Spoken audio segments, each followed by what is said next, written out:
காமிலா அர்ஷத்துல் காமிலா அவர்களும் ஃபிர்தௌஸ் அவர்களும் கீதம் இசைப்பார்கள்.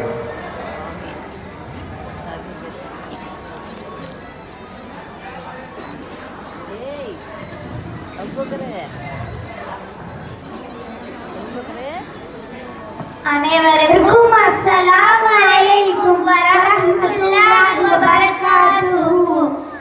கண்ணியரே அன்னையரே கொஞ்சம் நில்லுங்கள், நம் கண்மணியா பாத்திமாவின் சரிதம் கேளுங்கள்.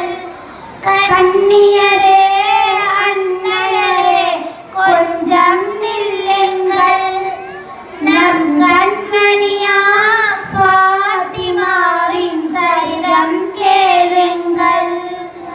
மாதவ தூதர் முஹம்மது நபியின் மகளாய் வந்து பிறந்தார்.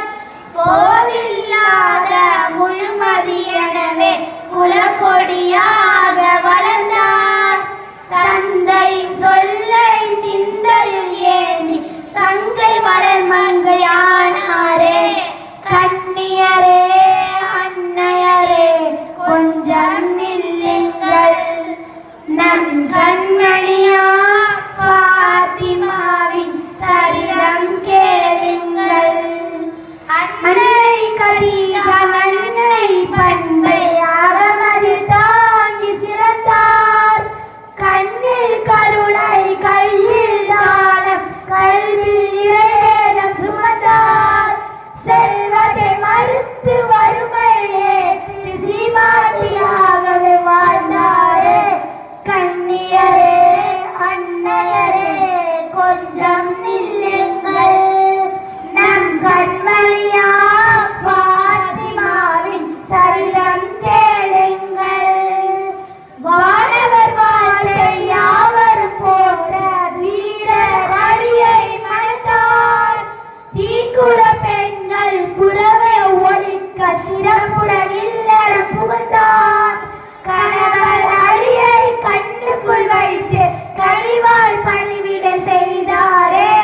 கண்ணியரே அன்னையரே கொஞ்சம் நில்லுங்கள், நம் கண்மணியா பாத்திமாவின் சரிதம் கேளுங்கள். சொர்க்கத்தின் நிழலாய் கணவரை மதித்து சோபன வாழ்வில் மிகுந்தார். அருமை மைந்தர் ஹசன் ஹுசனை அன்பு தாயாகி மகிழ்ந்தார். சுவன தூதர் தந்தை முகம்மதை பொக்கிஷமாகவே மதித்தாரே. கண்ணியரே அன்னையரே கொஞ்சம் நில்லுங்கள், நம் கண்மணியா பாத்திமாவின் சரிதம் கேளுங்கள். அரபாத் வெளியில் இறைவன் தூதை அண்ணல் நபி முடித்தார்கள். இறைவன் அழைப்பை ஏற்ற நபிகள் இம்மை வாழ்வை விடுத்தார்கள். தந்தையிடம்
அஸ்ஸலாமு அலைக்கும் வரஹ்மத்துல்லாஹி வபரகாத்துஹு.